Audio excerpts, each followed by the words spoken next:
skills they learn away from it, because he might have, again, not the parent's fault, but he might have gone into the wrong crowds, get the wrong morals, get the wrong the wrong sort of personality, so to speak. That isn't him as a person, but it's just you're affected by your environment. You are a product of your environment, and if you're given in that positive environment, working as a team, working with people from maybe middle class, but I don't know the story, but working with people in different backgrounds and stuff, you learn better habits and becomes a better person in general. So it's not just the football side.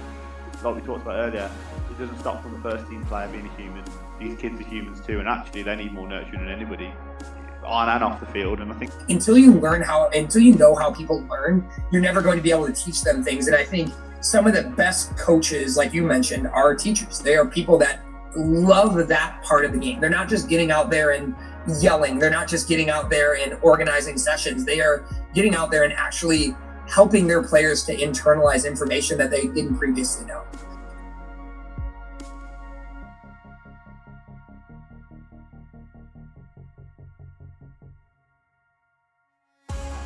Success can be measured in a lot of ways, right? The wins and losses are the obvious way to say, oh, that program's successful. But for me, again, I talked about learning so much about people. Success for me is helping people grow into being the best version of themselves. Like, especially because I didn't make that national team squad, I was like, well, that dream is over, so it can be exhausting, and rehab is a lot. It's about a year now of rehab for people who do their ACL, and it's very common in the women's game. I have a lot of friends who've done it. A lot of girls that I play with it in university have done it, but I think the emotional and the mental part is harder than the physical part, because it's a very slow process. After you get out of surgery, a couple weeks you feel great, but you still can't run. You still can't touch a ball, and all you want to do is just get on the field and play with your friends. So I think that's the hardest part about it.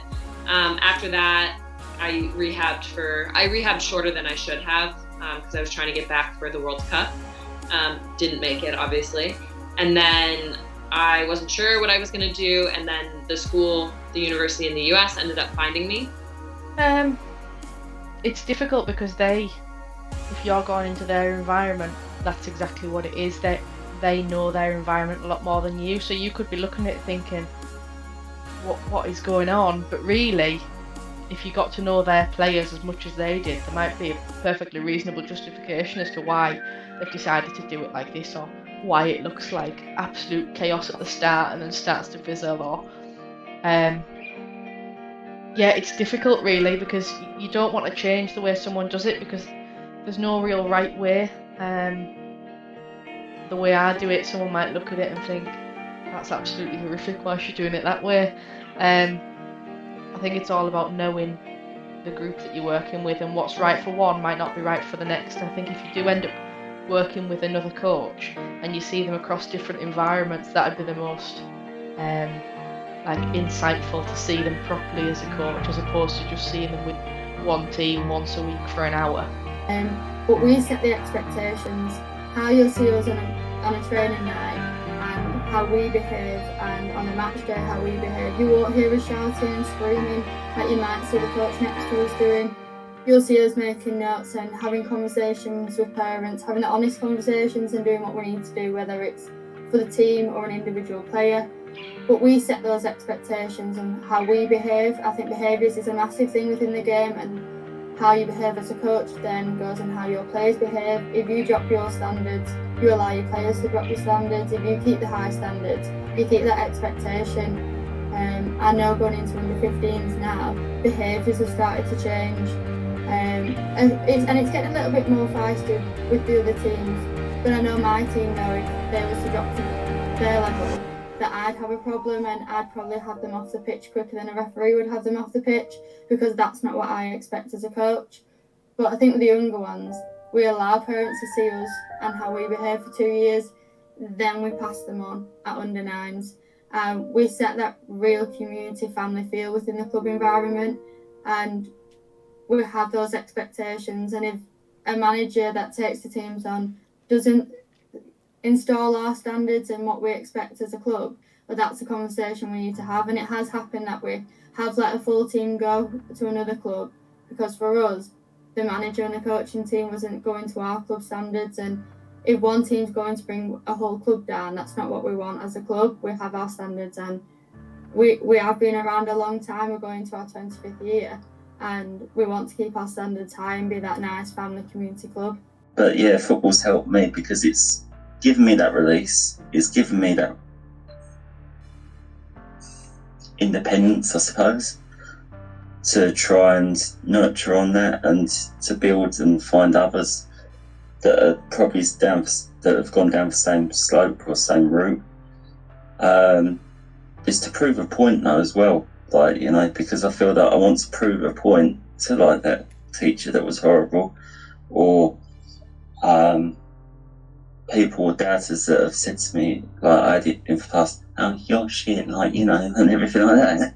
And I'm like, well, let's see what the end result is, pun for pun, you know, because if we're achieving and going in the right direction, then it's only way up, like, you know. And just being who you are as a coach all the time matters.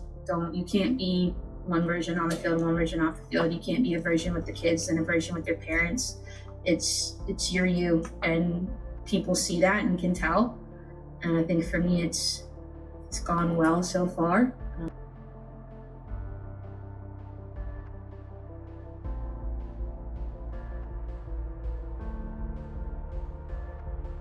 So for me, when I go into sessions with young people that I've never engaged with before, or attend certain campaigns or with young people, for me, I'm not their teacher, I'm not their parent, but there's things you have to teach them, and then there's parental qualities that you need to evoke in them. So for me, a non-negotiable, although I don't say it out loud, I don't have a list where, oh, this is what I expect, this is, I expect you to respect me. I think developing the relationship with the young people and understanding you're aware of their surroundings, so like things as small as mannerisms, vocabulary, they're all important things for a young person to feel comfortable in your space. I just think if you go in with a set list,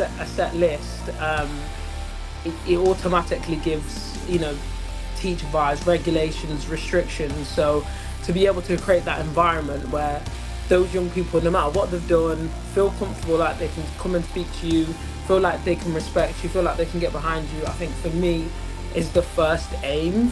Then it is to sit there and give them content. So just developing that relationship, trying to understand who they are and what they need from me, is definitely the staple of any environment in terms of young people where I go first.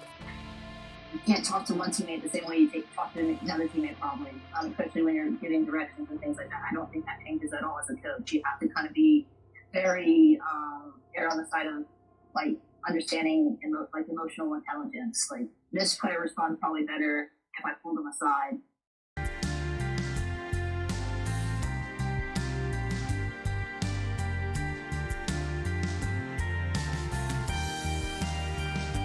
Yeah, honestly, every step, every place I've been, I feel like I was meant to be there for a reason. Where I started off and kind of where I've ended up here. I honestly, I've enjoyed every moment, every place that I've been. And then, yeah, this past year was crazy. A lot of big changes. Starting a new program from scratch is a lot of work. And I was also heavily pregnant and moving across state, and but it's a great journey. And my husband, he's actually the assistant coach for the men's program, so it's kind of like a whole family deal. It was it was something that worked for all of us, and that's what we had been looking for. So everything just seemed the right time, right moment, and so yeah, super excited to be here and really just enjoyed the whole journey. Yeah, so I like to stick with what we're doing. Obviously, like you said, something changed, and at some point we have to change with it to continue growing. But I believe, like, if it works for your team, then you need to change it. I always tell the girls, the way we play is the way it fits you guys. There might be a certain way that I want to play, but if it doesn't work for the players, there's no point in bringing it out. So when it comes to it, I always put the girls first, making sure they can fit that certain type of play, making sure they feel comfortable, making sure they're confident, because I think if they don't feel confident in the way they play, then obviously the performance is not going to be there either. So So I think it's a little bit of both. Like obviously we change and we make adjustments as we go. Obviously when soccer changes, but also what team you play. But at the same time, we want to stick with what we know and what we feel good about. I suppose you talked about regrets earlier, and this is not necessarily regret, but it's a bit of a disappointment in terms of before I had that opportunity that we're talking about when I signed for Stoke. I had the opportunity where there was a possibility that I was going to sign for Southampton in the First Division, and when Chris Nicholl and myself spoke, and then Chris Nicholl and St Albans City talked, obviously the transfer fee couldn't be agreed. But being, you say about having these players around you and just being around players with Shearer and Matt Letizia, for instance, training with them is just an eye-opener. So, yeah, it's a shame that didn't go through. But as you know, the second opportunity came by, and I was just fortunate and blessed to be able to have that opportunity to play in the second division with Stoke. As a coach, you need to be like a psychologist, I guess, and you have to understand what motivates each player and what their home life is like, where they're coming from, where they're coming to school every day from. And I like to tell the kids it's their team just as much as mine. And I give the kids a lot of time to share their thoughts, their opinions, just like the coaches do, like after coaches speak. Agreed. And you mentioned that, and I agree that it is a simple question.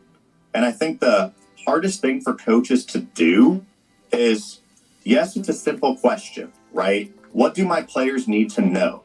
But it can be oh so hard to execute in the grand scheme of things when there's so much to do and so much that you'd like your players to grasp and understand. The really elite coaches can take any concept or any piece of information they have, and they can give it to their players in the simplest terms. And that is also, albeit an easy question, it is so hard to answer, if that makes any type of sense.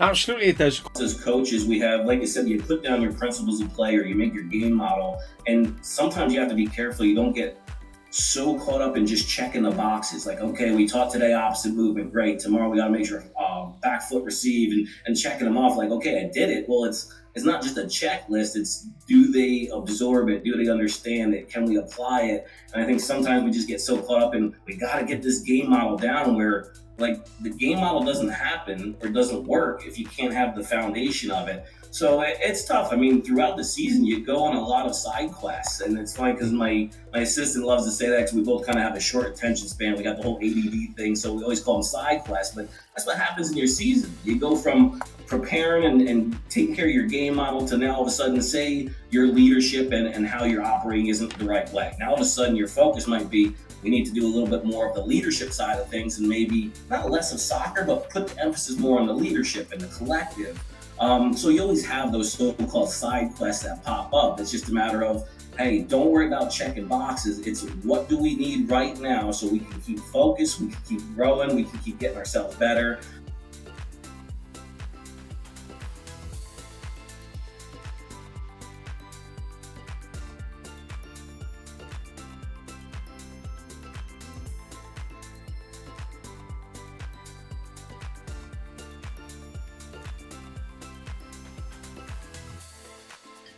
That's it. Is I just want to help others and make them not feel so alone, because I'm hoping, that there's not people that have gone down any of the same path, but if they have, time does get better. I know that's cliche, but it does get better, and again, it's that circle. Coaching, I didn't come home till 10 o'clock at night, and I was leaving at 7 o'clock in the morning, and all of a sudden I didn't really have a social life. And it was then, were you choosing football over me? And I go, well, yeah, I am, because football has been here before you and football will be here after you, and that's the one thing I'm going to dedicate myself to. We laugh and joke about it now.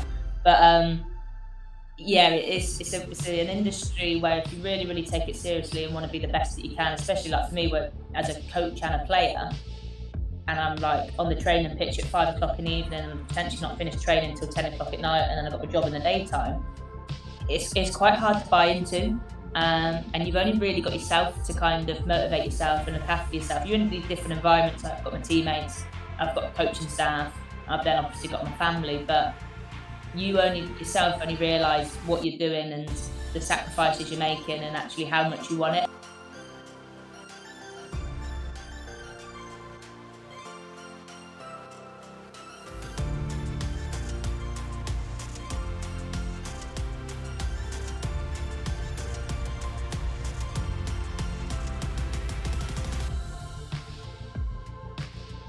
With behaviour, things like that, and me going, well, why don't we try doing something like this? Or like, for example, there was a pupil who was struggling a lot being in school, but she was very driven to want to do dance and gymnastics, things like that. So me being me, right, okay, what are the things close by that she can get to where it's not too far? And do you know what, it actually helped her, and it helped her be a better all-round person, and she wanted to do well within this, which then she then obviously did better in school because she was focused on doing something outside of school.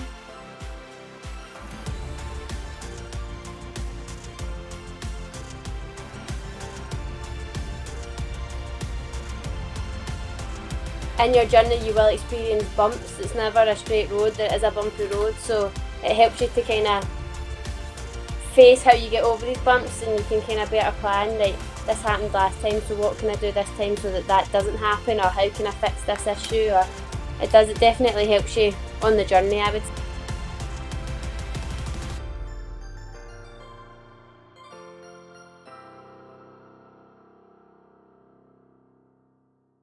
But yeah, we try to be that group that can help be there for the players as a three, because I think you mentioned earlier, you want to have different characters in the changing room. You want to have different personalities. You don't want the same kind of people, because you're not going to be able to move forward.